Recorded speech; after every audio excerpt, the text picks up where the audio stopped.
Vâng ạ. Ba từ này này. Vâng. Ô, cái nào nó chết rồi. Người ta bánh mấy người. Mày đấy, mày đang lên là lên làm sao? Chạy ba, coi đang mấy.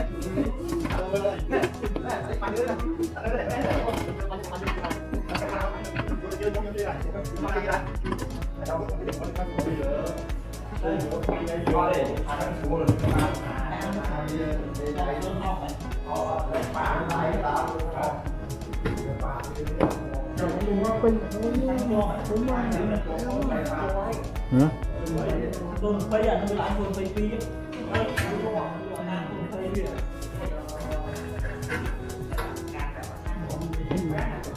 cái ôn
bài chui chiết miệt trộn hôn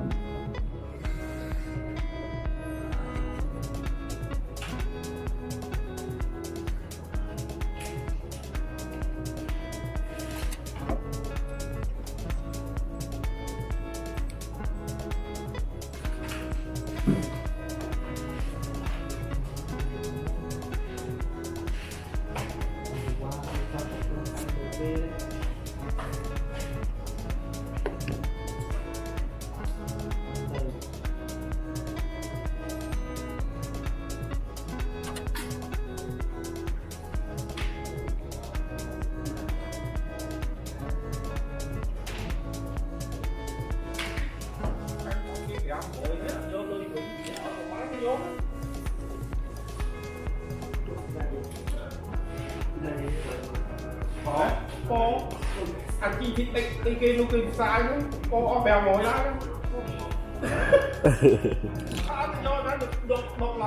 lên bị hôn nè khơi trắng á sẽ lên ra bị hôn nè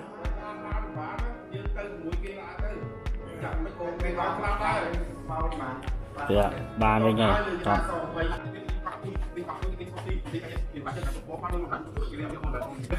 chết bắt khi lái nữa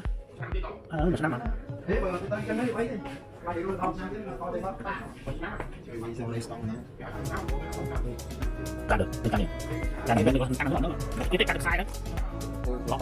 tăng được ổn hơn này dân mình đi học đi quay mai quay đúng nhất đấy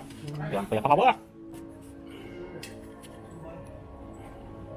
khi nó làm mừng khi nó làm đẹp khi nó làm bảy bằng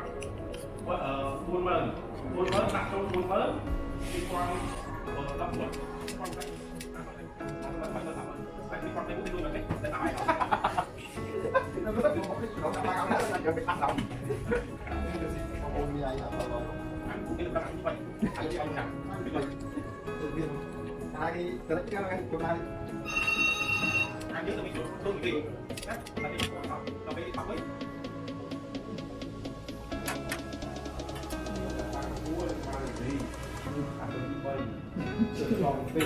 anh ấy ăn cùng cái món chi cho ngon nó không phải một vui như thế nào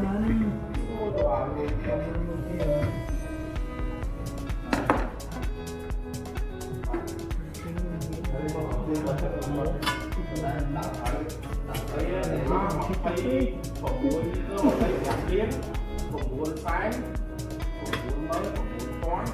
còn muốn muốn toán pram rồi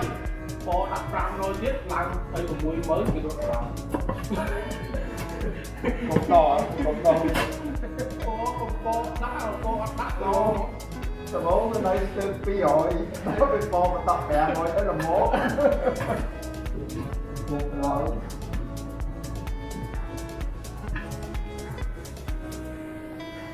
đó là nói boss nào đó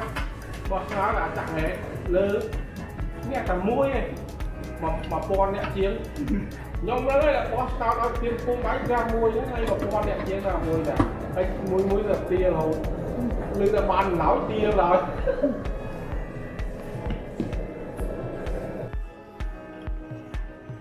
con cứ nói rồi đó con thêm Là về